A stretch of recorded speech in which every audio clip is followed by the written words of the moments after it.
Okay, hi Shigeko. Hi. We're getting going right now. Can I plug in? Not yet. It's over here.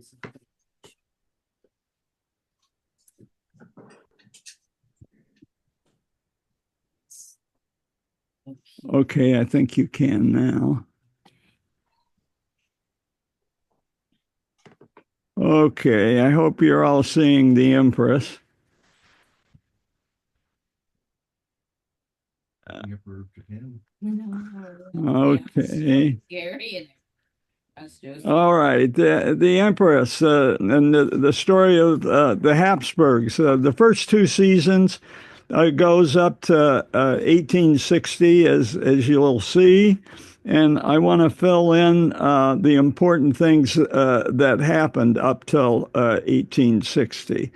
So we'll I'll just repeat the Austrians. This is a great book. Bill's got another one. He can tell us if he likes it. And I showed the table of contents last time, so I won't dwell on that. But this is it goes up to season two. Season two just dropped last month, and Heiko and I finished it yesterday and enjoyed it immensely. So I'm going to pick up in 1804. In response to Napoleon, Austria declares itself also an empire.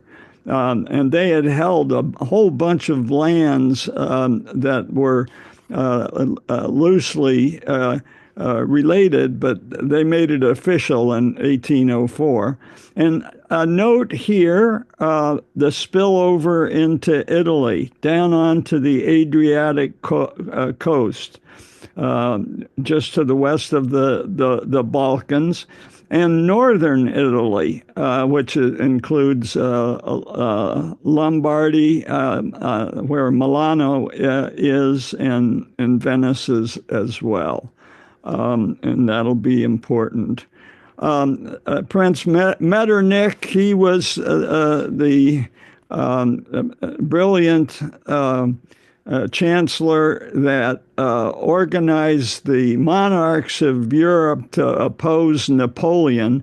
And more importantly, after the wars, he set up a structure of balance of power in Europe that would last over 30 years till the pivotal year of 1848. And that's when a lot of the action and where we're going to be talking about and the Empress starts.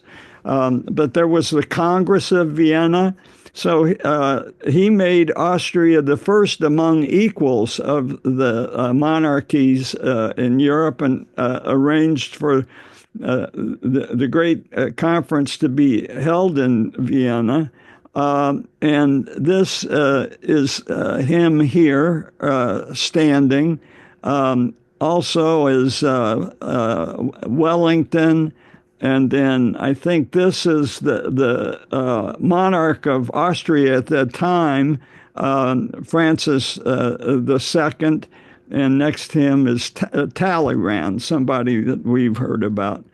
And this is a map that shows the early history of the Habsburgs. The Habsburgs came from a tiny little place in Switzerland, but they started marrying well, and they married into the Dutch power structure and the monarchy. They married into the French Burgundy one, and many other marriages. And we'll see how important that was right after the time of Ferdinand and Isabella in Spain. But this was the Archduchy of Austria. And we'll talk, archduchy just means the first among all dukes. That's all arch means. And it was a pronoun or a addition that the Austrians threw around and attached to a lot of their words and titles because they fancied themselves after Metternich as the first among equals, but the main dukedom. Other places, Tuscany was also a part of, at this point, their bailiwick.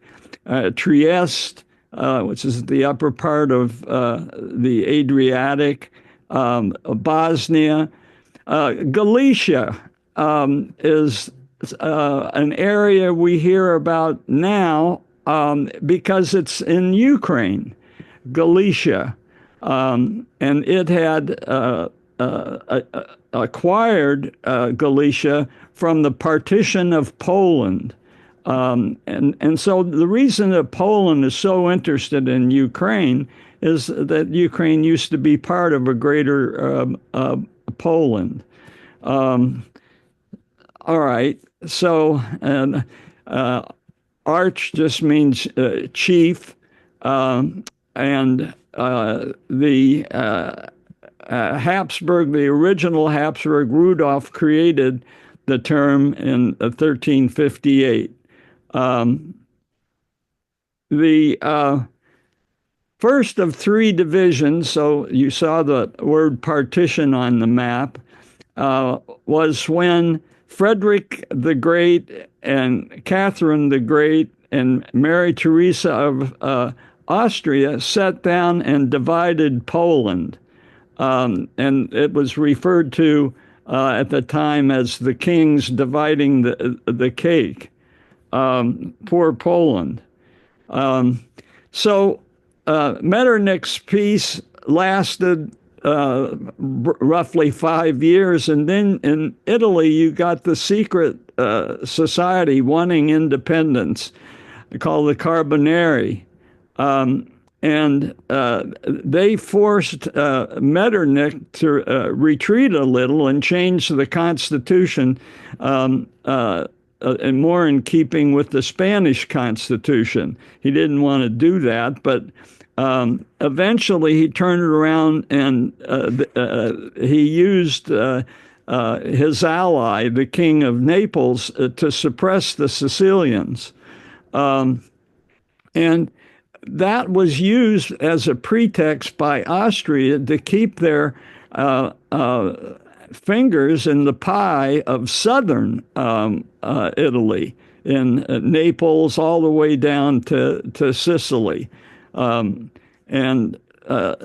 Metternich was eventually able to suppress those. Now, let's go up to the time of the Empress. In the 1830s, on the throne was Ferdinand the First, who had taken over after his father Francis in 1835. Big problem. He's dim-witted.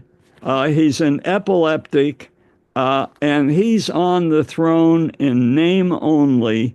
As you might suspect, Metternich is pulling the strings with his Regency Council. And poor Ferdinand I is just a figurehead. He was allowed to take a wife.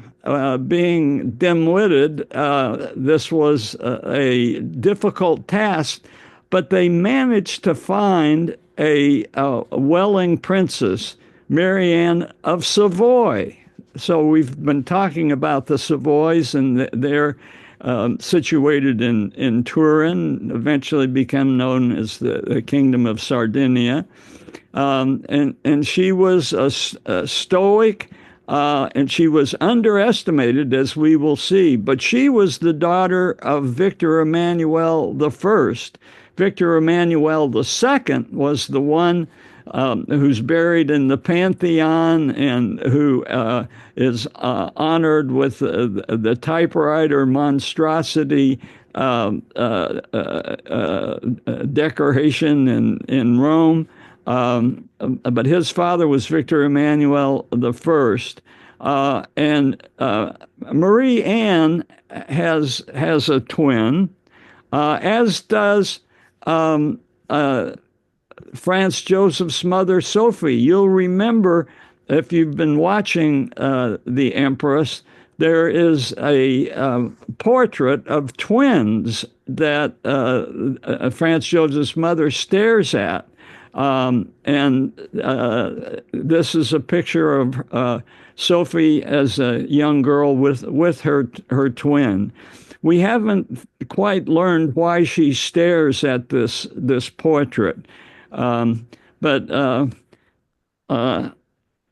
just to clear things up a little bit, here's Ferdinand I, the dim-witted one, who takes the throne after his father dies. He's got a brother, and the brother, in fact, is going to be the father of Franz Joseph.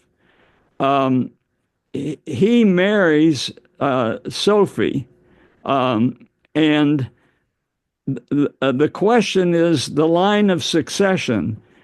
It should have gone from Ferdinand to his brother and then to Franz Joseph, but that doesn't happen, and we'll see why. Marie Anne was married to the Ferdinand, the dim-witted, and they first were married in absentia in Turin, but then a second ceremony was in Austria. And she was 27, which was late for a princess. At first, they thought, well, she's settled, she's religious, it'll be easy to manage. But you're going to see that she was not easy to manage.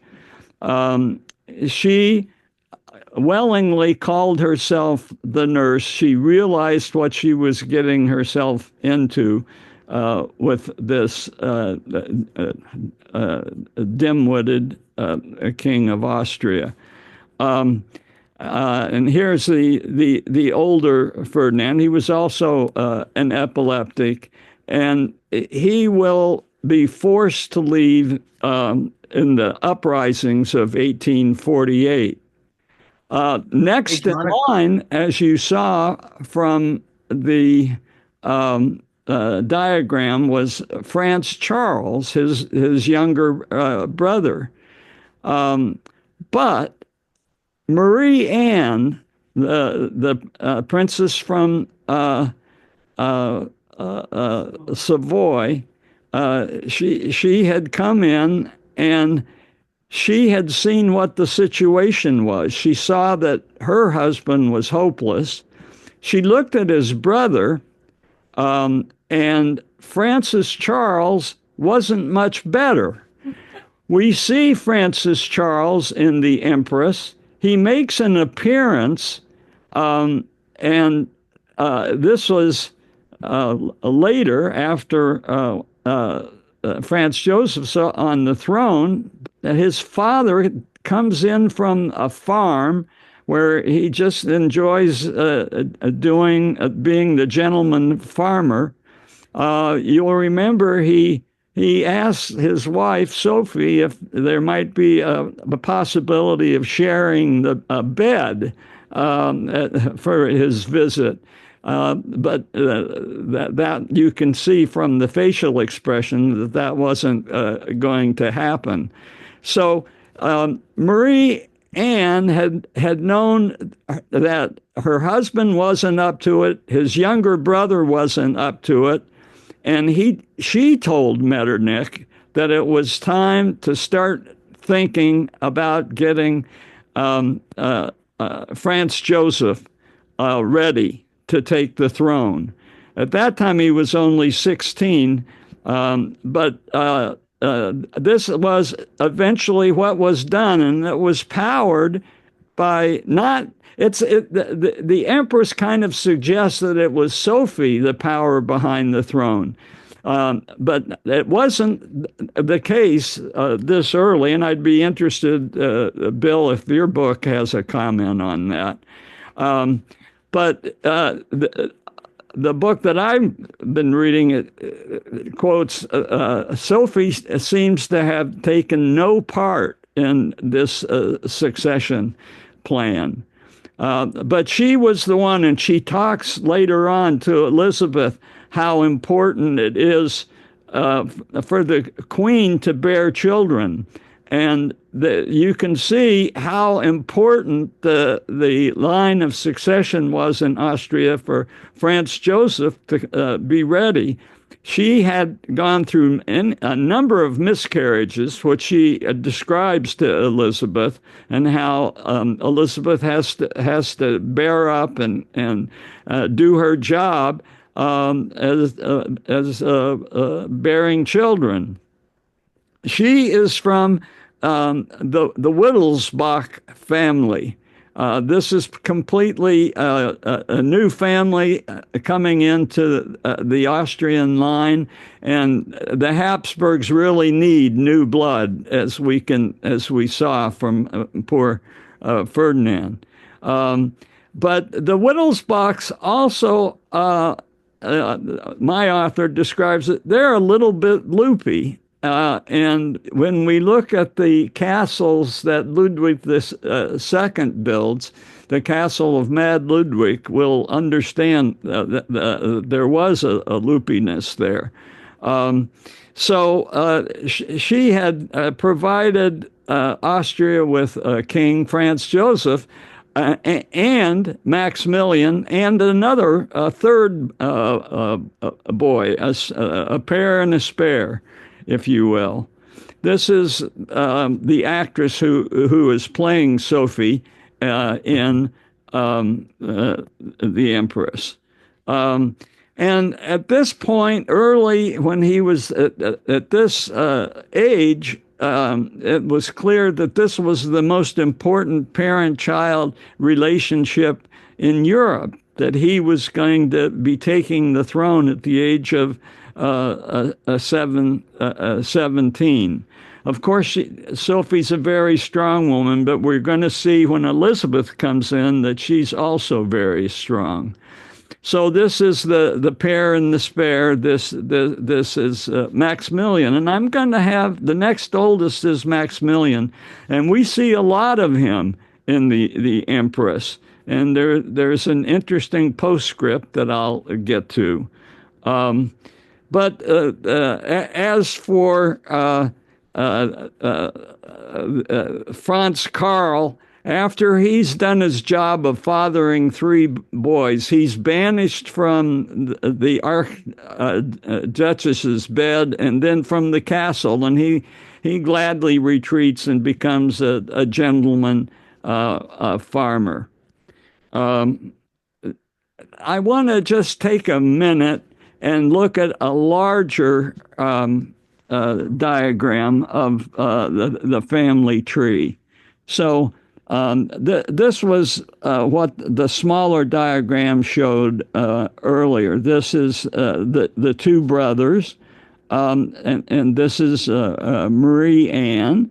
This is Sophie. This is the Wittelsbach family that is married in. And so they marry in here, and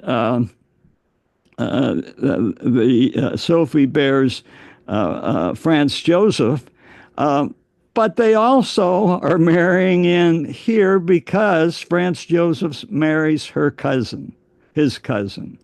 Okay, so you see the Wittelsbach are supplying new genes at two points. And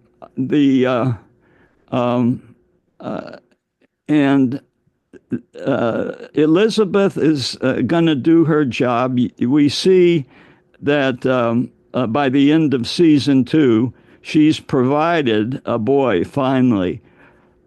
It's so sad that we witnessed the death of her first kid, a girl, Sophie, who dies of typhoid, and we see how destructive that is for her relationship with Franz Joseph, only to finally be repaired.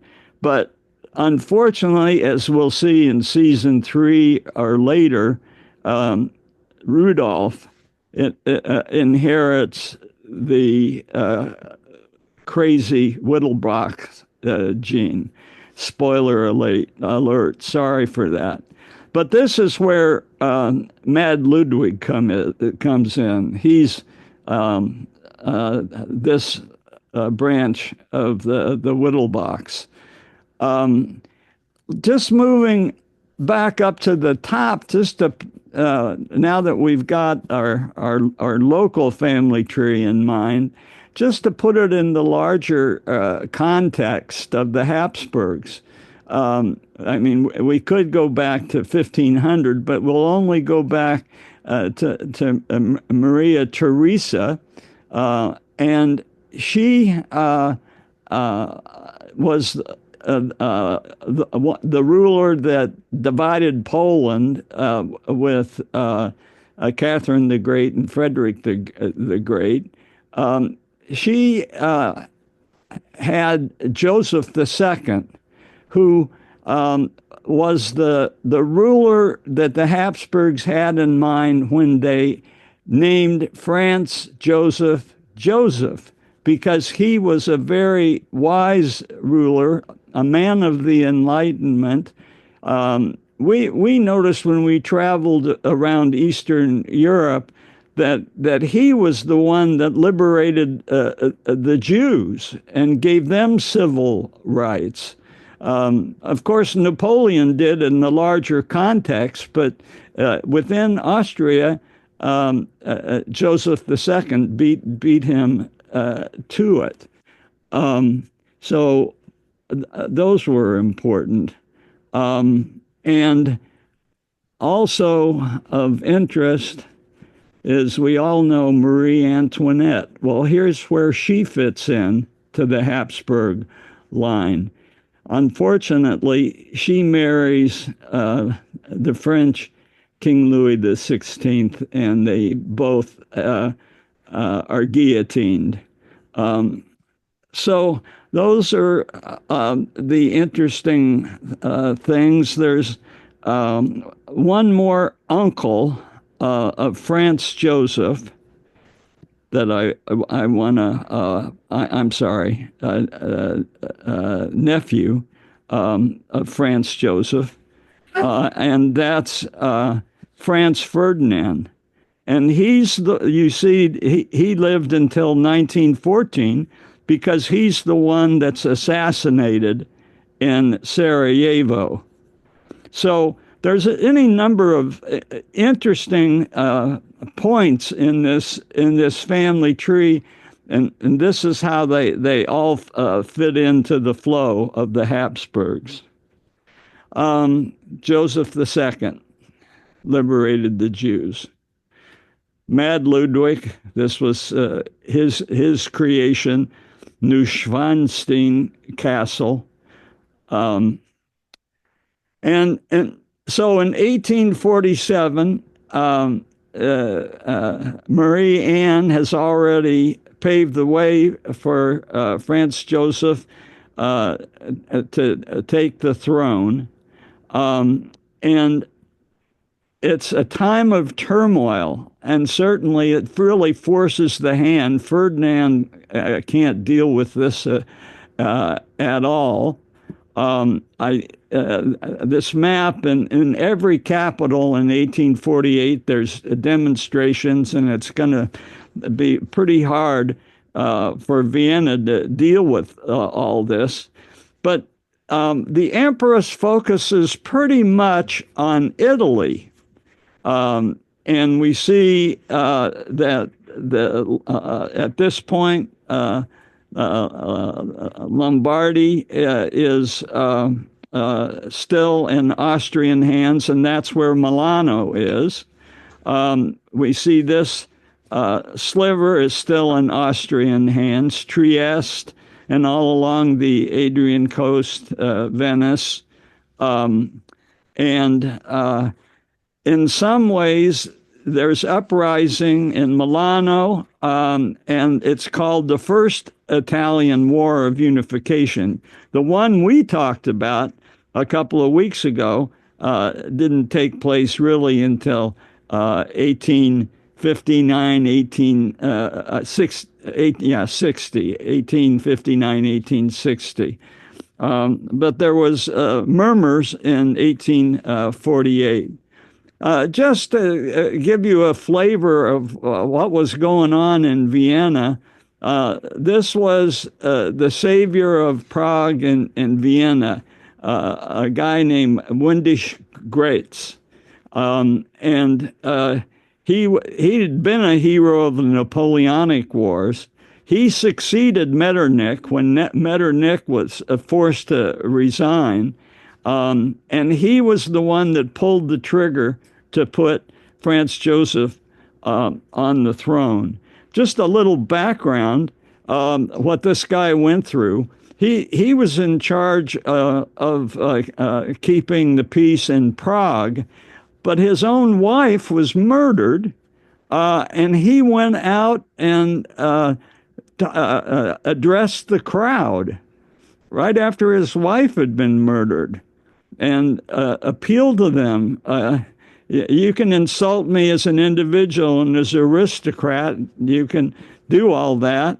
But if you demonstrate and show contempt for me as the military commander, I will put you down.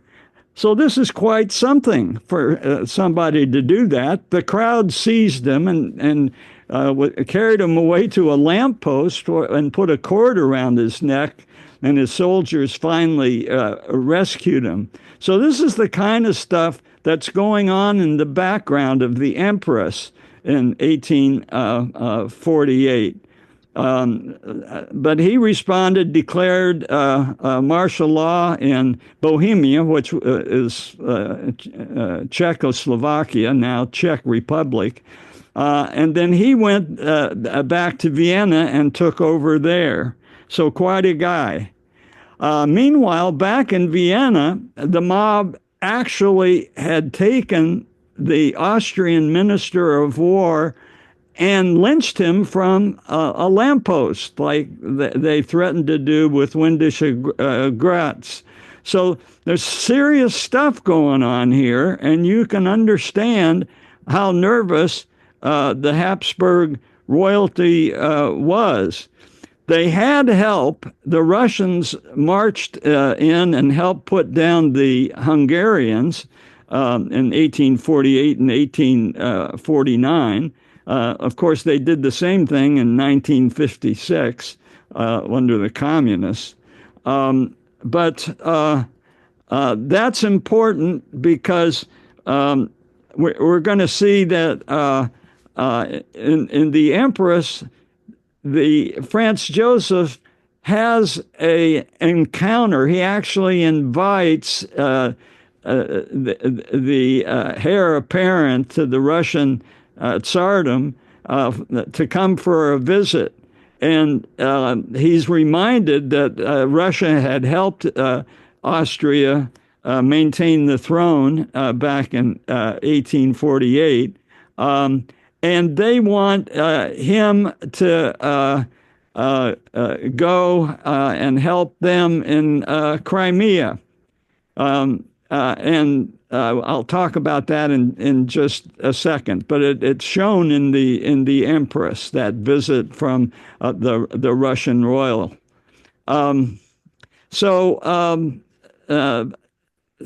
Ferdinand I abdicates, given all this turmoil.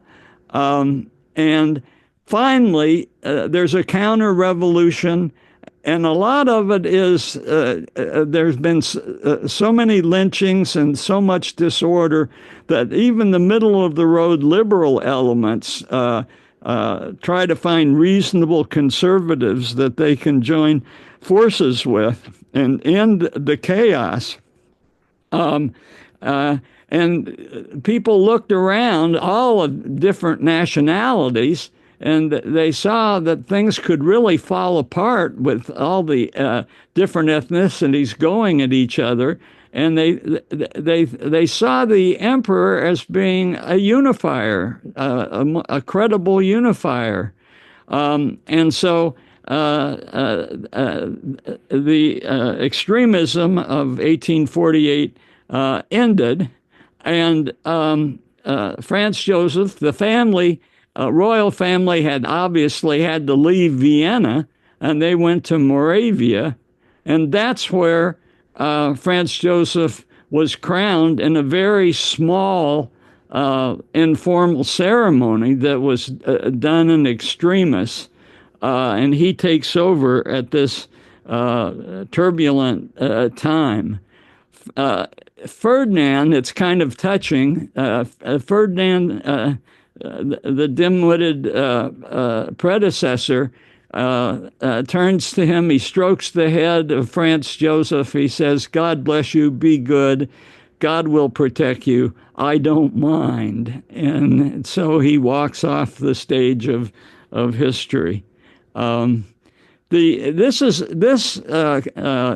passing of the guard is in contrast to all the coronation ceremonies that had greeted Ferdinand when he took the throne. Not only was there a coronation in Vienna, but there was one in Prague as well, in Bohemia, the name of the Czech Republic at the time. And so when I'm reading about the coronation in Prague, it's so confusing because it's the same king, but in Prague he's known as Ferdinand V, and there's a totally separate coronation, but it's for that's the way you do things in a diverse empire, and so Franz Joseph takes power. His second helper is Prince Schwarzenberg, also a war hero, and he restores the Austrian Empire and puts it on an even keel after all the violence. But the monarchy at the outset is unpopular, and we can see in the Empress that some of that is the strict style in the mother's experience. She found that oppressive policing was necessary, and we see over and over again in the Empress, she sends for the chief of police and instructs him to be even more oppressive. And there's a tension between the mother and son over this policy. But with the coming of Elizabeth, Franz Joseph gradually over time becomes more popular, and that's certainly a big theme of the series. So in 1851, he's a confident monarch. The empire has been restored, but 2 years later, he survives an assassination attempt without injury. But then this finally is the first appearance of the Empress. And this is really where the first episode begins, when Franz Joseph visits the estate of the Whittlebachs. I think it's their estate. or maybe it's his estate. I can't remember. And everyone has decided that he should marry Elizabeth's older sister, Helene. But on a chance encounter at this resort, he comes upon Elizabeth, and she is spunky and sprightly, and he recognizes that. She's at the age of 15. She likes to ride horses. She's active. She's an outdoors girl. And he announces they're supposed to announce at breakfast the next day that he's engaged to Helene, Elizabeth's older sister, and he tells his mother, "No dice. I'm going to announce that I'm going to marry Elizabeth," and that's what he does, which they pull off quite dramatically in the series, and they're finally married, and. You get the feeling in the early parts of the marriage he's somewhat distracted, and this is they get married in 1854, just as the Crimean War is starting, and so he decides to sit out the Crimean War.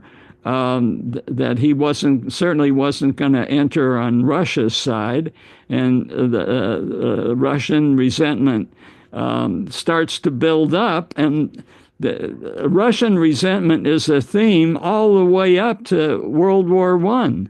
So what we see happening in the early days and in this series is important for history. Okay, so back to Italy in 1848. And what's going on in Italy in 1848? Well, Garibaldi has returned from South America and takes part in these uprisings in Milan, but mainly in Rome, where he is named the General of the Roman Republic in 1849. Austria counterattacks. So by this time, Franz Joseph's there, and Austria successfully counterattacks, and Garibaldi retreats to the Tyrol, where they start wearing the Tyrolean cap that we see later on. And in Milano, there's something called the 5 Days of Milano, and the barricades in the streets, and all this has been triggered by the news that Metternich has been kicked out. And thus, as I said earlier, many say was the first Italian War of Independence. They were just getting ready.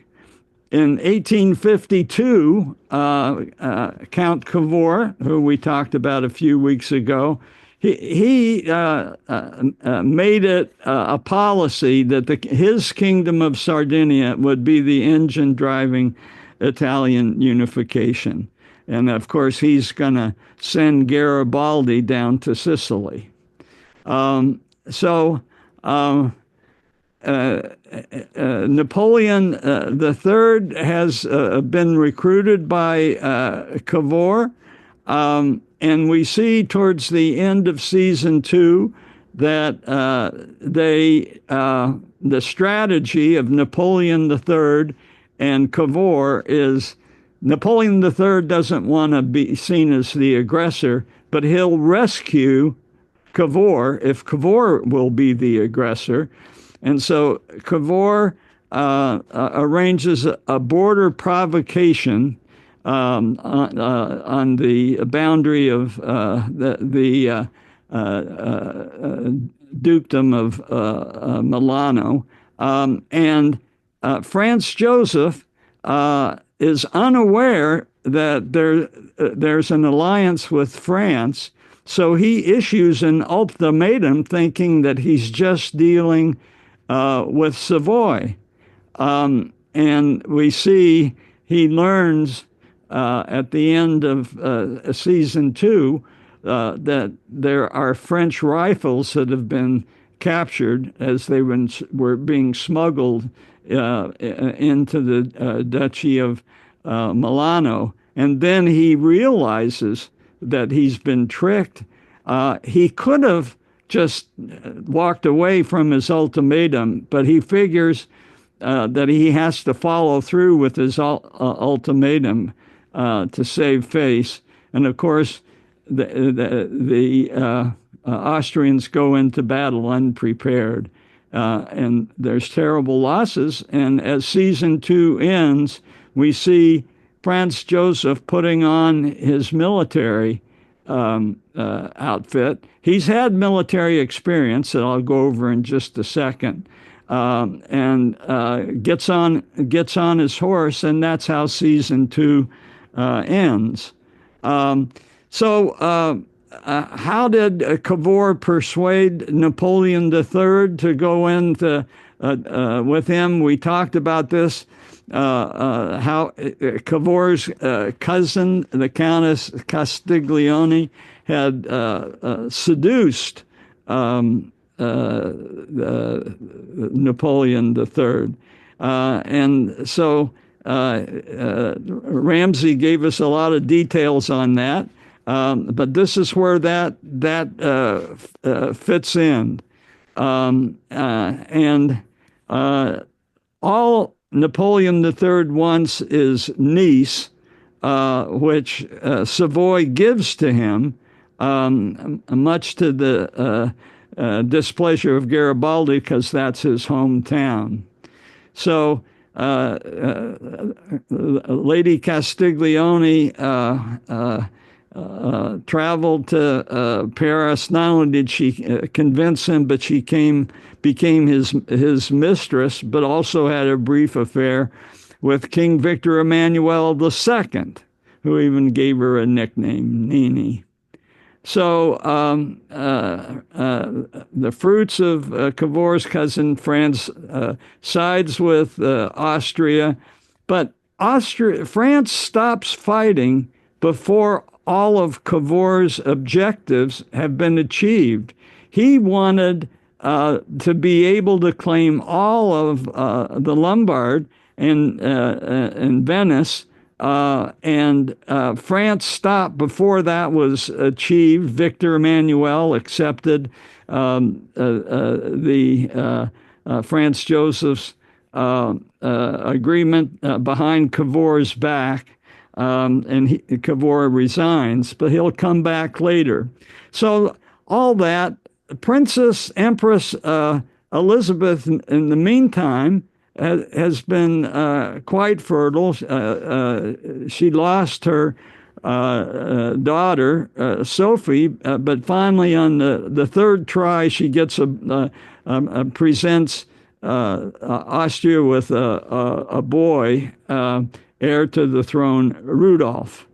And this is one of Franz Joseph's favorite paintings of his wife, Elizabeth, who's really the star, obviously, of a show named for her. And so I want to turn to Naples, because they also had links to Austria, had been subservient to Austria, and that's going to be quite important in the Empress, and just as you'll learn in just a second. So Metternich had always given the King of Naples backup to keep the peace, and the King of Naples was quite strict, an absolute monarch. And that's going to be relevant for Elizabeth's sister, which we saw in the last episode. She had a younger sister, 3 years younger than her, and a political engagement and marriage was arranged and pushed on her. Her name is Maria Sophie, by Franz Joseph. Why? Because he thought that if this would win the favor of the Italian people and make them think more positively of Austria up in Milano, if Elizabeth's sister married into the kingdom of the Two Sicilies, which is centered in Naples. And she agreed, and she became, tragically, the last queen consort, because the kingdom of Two Sicilies is about to fall to Garibaldi as he marches north from Sicily. And it doesn't really help in any way, shape, or form to win Italians into a more favorable view of Austria. And the sad thing was that we learned as she shipped off down to Naples for the marriage, that she hasn't menstruated yet. She confides that to her sister, and Elizabeth tries to stop things, but it's too late. So Marie Sophie goes down there and marries Francis II, who is another awkward monarch, deeply pious. Marie Sophie stood by him, though, when the chips were down, and she, in fact, her behavior during the attacks by Garibaldi's men gives her a reputation for bravery and loyalty, and earns her nicknames. She takes care of the wounded. Later in life, she has a romantic liaison, but always remained respectful of her marriage.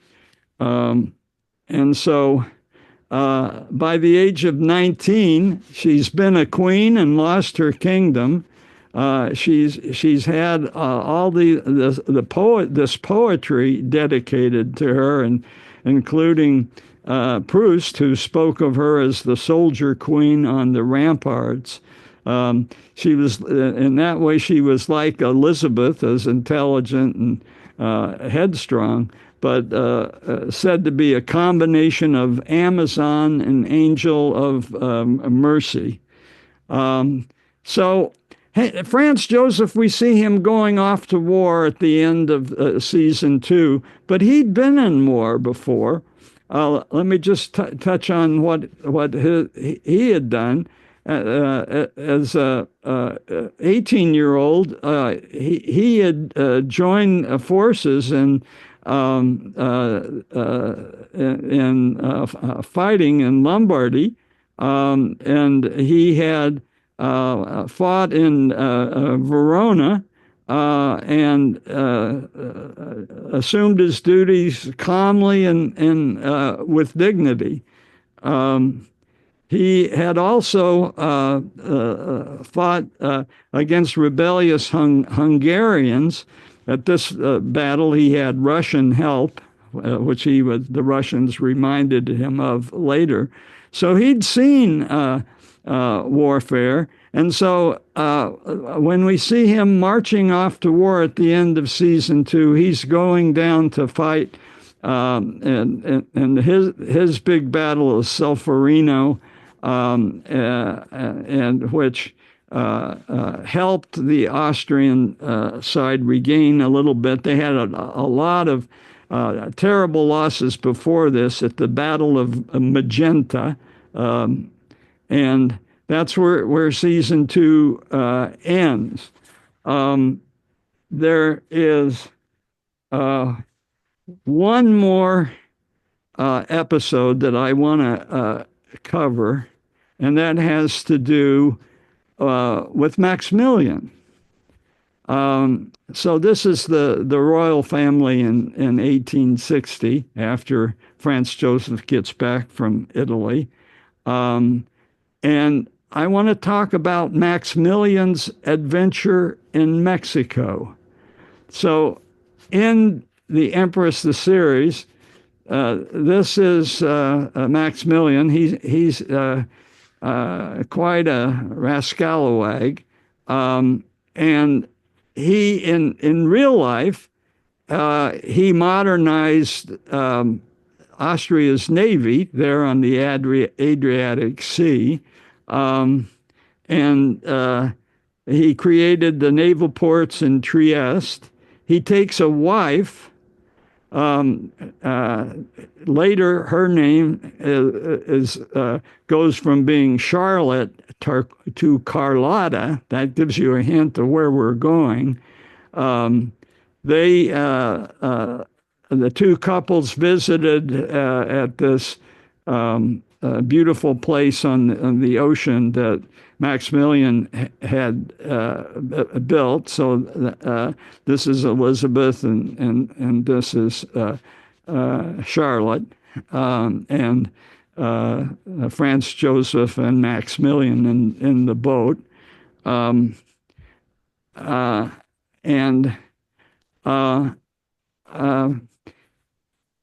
He, as we saw at the end of season 2, Maximilian had been made Viceroy of Lombardy, and there was a big conflict. He wanted to treat the Italian urge for independence with sympathy and understanding. The military wanted to put it down brutally, and we saw that there was a conflict that eventually the army won. He was going to be dismissed as viceroy, but a couple of years before that, and we'd seen he'd been on his way to Paris to visit with the French emperor on a couple of occasions. At one of those visits, he was approached by conservative Mexican monarchists seeking a European royal to rule in Mexico. And he didn't think much of it until he was dismissed as viceroy and didn't have anything to do. So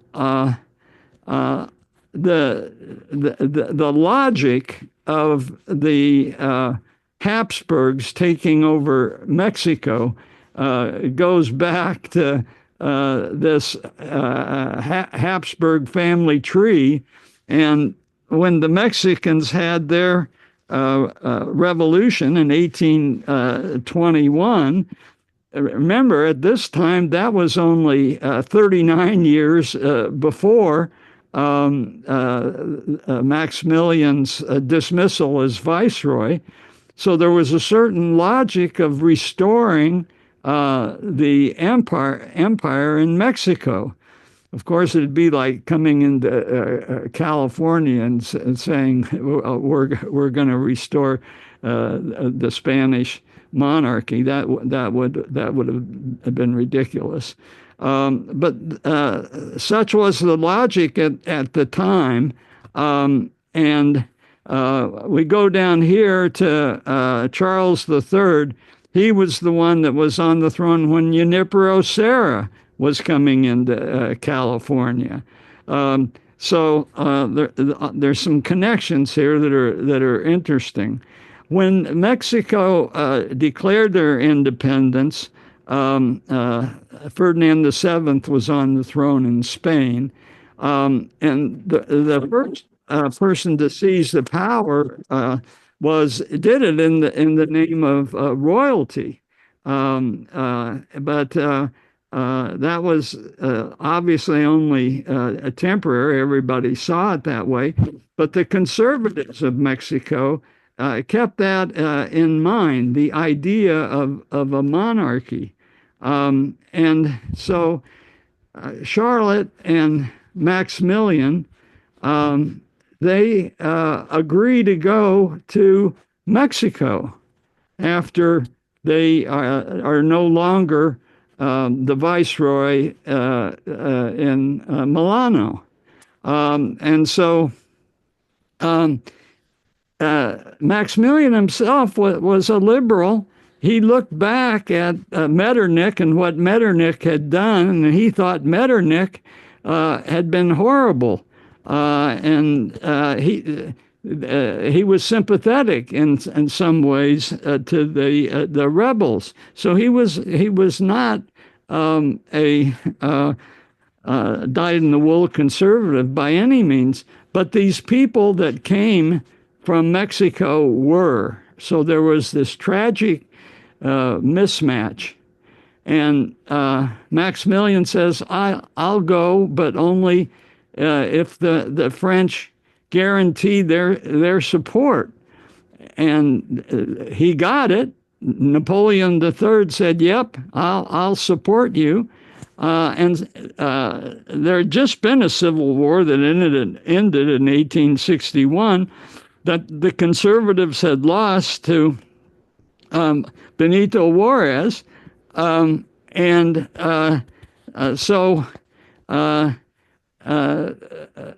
Maximilian said, well, it's worth a shot if France wants to try to restore the monarchy. So they land at Veracruz, and the rationale was Juarez, because they just ended a civil war, had welched on paying off his foreign debts.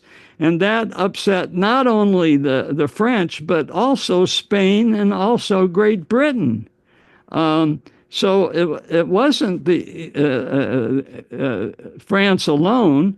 And then there were these conservatives in Mexico, we would call them quislings today, who tried to assure Mexicans, hey, Maximilian and Carlota, they're good people. They'll be great rulers. And thus the Second Mexican Empire was born. It was built on a bogus referendum that had been conducted, just giving a patina of legitimacy. This was interesting. When Lincoln was assassinated in 1865, Carlota was delighted. She said, okay, that means there'll be an end to the United States resistance to our monarchy. During the Civil War, Lincoln couldn't do anything, right? But when the Civil War ended, he declared he was opposed to Maximilian and Carlota and monarchy in general.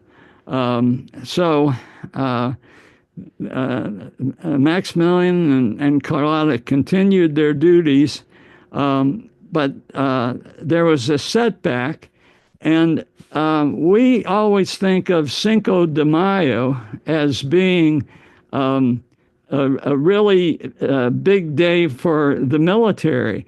Actually, all it was the failure of the French to take down fortresses at the top of this hill.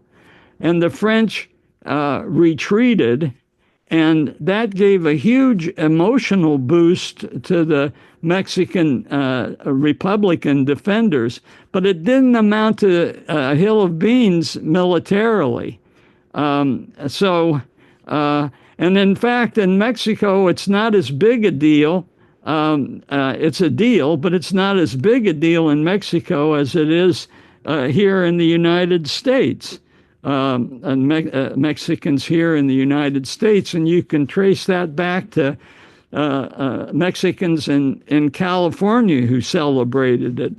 And Roosevelt got word of it and said, well, I want to do a good neighbor policy in Latin America, so we'll make Cinco de Mayo a big deal here. And that means that in many places in the United States, it's a bigger deal than it is in Mexico. But with the end of the American Civil War, the writing was on the wall, and Napoleon decided to withdraw. So Napoleon III had tricked the Habsburgs first in Milano when he was in league with the House of Savoy, and now he's pulling the rug out from under Maximilian. He had guaranteed Maximilian that Maximilian would have French support. Carlota was desperate, and I think you can use the phrase Hail Mary literally when she got an audience with the Pope to try to get him to intervene to convince France to continue to support her husband on the throne. That was unsuccessful. And Carlota, Charlotte, in season 2, at this point in 1866, has a mental breakdown which she will never recover, because what's going to happen to her husband? He's going to be executed. United States didn't do anything about it. They saw the French had been in violation of the Monroe Doctrine. So poor Maximilian, this is where he met his end. Ironically, his liberal roots have been discovered in Mexican textbooks, and he is presented a little more even-handedly, not as a foreign invader, but as a liberal who had been tricked by conservatives. And of course, he's replaced by Benito Juarez, who had survived a 3-year civil war and a 4-year French occupation, and arguably is Mexico's Lincoln. So poor Carlota, she went into mourning, suffered for mental disability her entire life, though she lived in a nice enough, pleasant castle. But she made it all the way to 86, being supported by the King of Belgium. All right, that's where we're going to end. Thanks for bearing with me.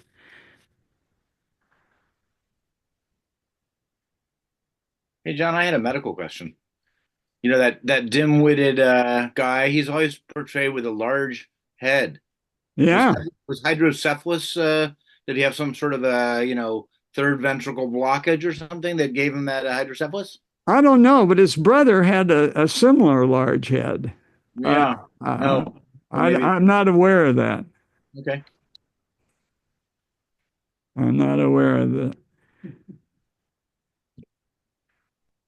All right, such as the history, and then just around the corner for the Habsburgs is being confronted by Bismarck. I'm not sure if that Empress season 3 will get us that far. I don't know how long it'll be before we get season 3, but that covers season 1 and 2.